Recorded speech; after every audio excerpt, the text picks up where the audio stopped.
السلام عليكم ورحمة الله وبركاته. اللهم صل وسلم وبارك على سيدنا محمد وعلى آل سيدنا محمد. ازيكم يا حبايبي، عاملين ايه؟ كل سنة وانتم طيبين، يتعاد عليكم بالصحة والسلامة يا رب. النهاردة هنعمل طريقة الشاورمة الفراخ بطريقة سهلة وبسيطة وموجودة في كل بيت، مش هتاخد معاك اي وقت وهتبقى حلوة وجميلة بإذن الله. يلا بقى بينا على المقادير.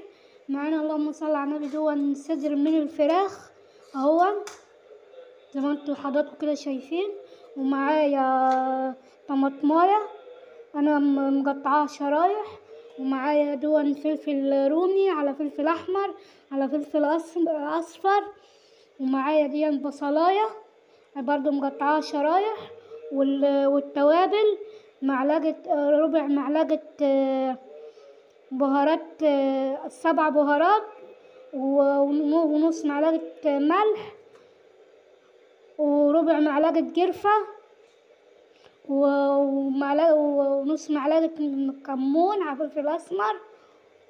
دون يا حبايب قلبي صدر من الفراخ. أنا كنت جايبة فرخة قبل كده وخدت الصدر بتاعها عشان أعمله شاورمة الفراخ طبعا بطريقة سهلة وبسيطة. وهقطعها، معرفتش اقطعها، مش هعرف اقطعها معاكم، وهقطعها وارجع لكم تاني كده يا حبايب قلبي. اهو بعد ما قطعنا الصدر الفراخ كده زي الشاورما كده، اهي صوابع او شرايح او مكعبات زي ما انت حابه، اهو بطريقه سهله وبسيطه، مش هتاخد معاكي اي وقت وولادك هيحبوها. بس خلي اعملي بس الطريقه اللي انا اعملها دي وهتعجبكم ان شاء الله.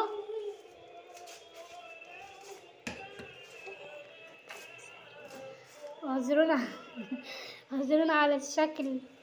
حطيت اللهم صل على النبي شويه زيت في طاسه كده، حطيتها على النار اهي، وهنزل بصدر الفراخ كده، اديلها صدمه كده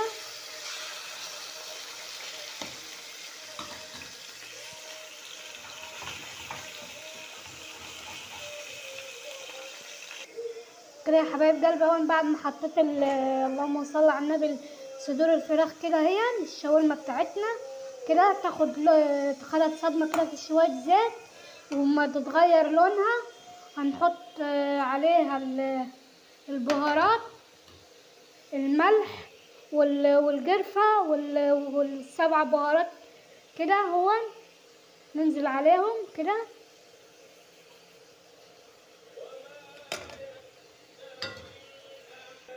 كده. بعد ما نزلنا بالبهارات بتاعتنا اللي هو الملح والكمون والسبع بهارات والقرفة كده، ننزل عليهم بالخضار اللي هو الفلفل الالوان كده، هو ده برضو تقليبة كده.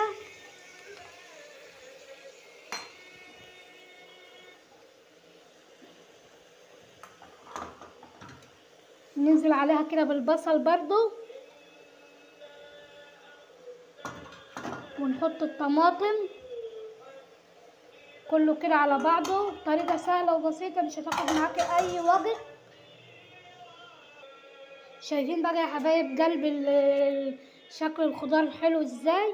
شكله حلو طبعا، قيمة غذائية لأولادك. زي ما انت عارفين الخضار فيه فوائد كتير حلوة اهو. وهنسيبه بقى يستوي وياخد راحته وهوريها لكم ان شاء الله. بقى كده ياخد راحته، طبعا الخضار هينزل المية بتاعته، وزي ما انتوا عارفين يا حبايب قلبي الخضار فيه قيمة غذائية حلوة لأولادكم، وحاجة سهلة وبسيطة مش هتاخد معاك أي وقت. ولما والخضار ينزل ميته وتستوي هوريها لكم إن شاء الله. كده يا حبايب قلبي هو الشاورما بتاعتنا اهي بتغلي اهي، والخضار نزل ميته اهو زي ما انتوا حضراتكم شايفين كده. هتستوي وهسيبها المية دي كلها كده اللي نزلت من الخضار دي تنشف، وهوريها لكم ان شاء الله في الاخر.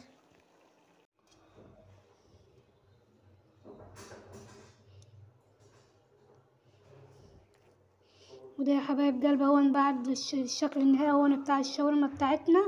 هيا فيك تحطها في عيش بلدي او تعملها سندوتشات لاولادك في عيش بلدي او عيش فينو حسب ما انت عايزة. ده الشكل النهائي. يا رب الفيديو بتاعي يكون سهل وبسيط وعجبكم، وما تنسونيش بقى في اللايك والاشتراك وتفعلوا الجرس عشان يوصلكم مني كل جديد. والسلام عليكم ورحمة الله وبركاته.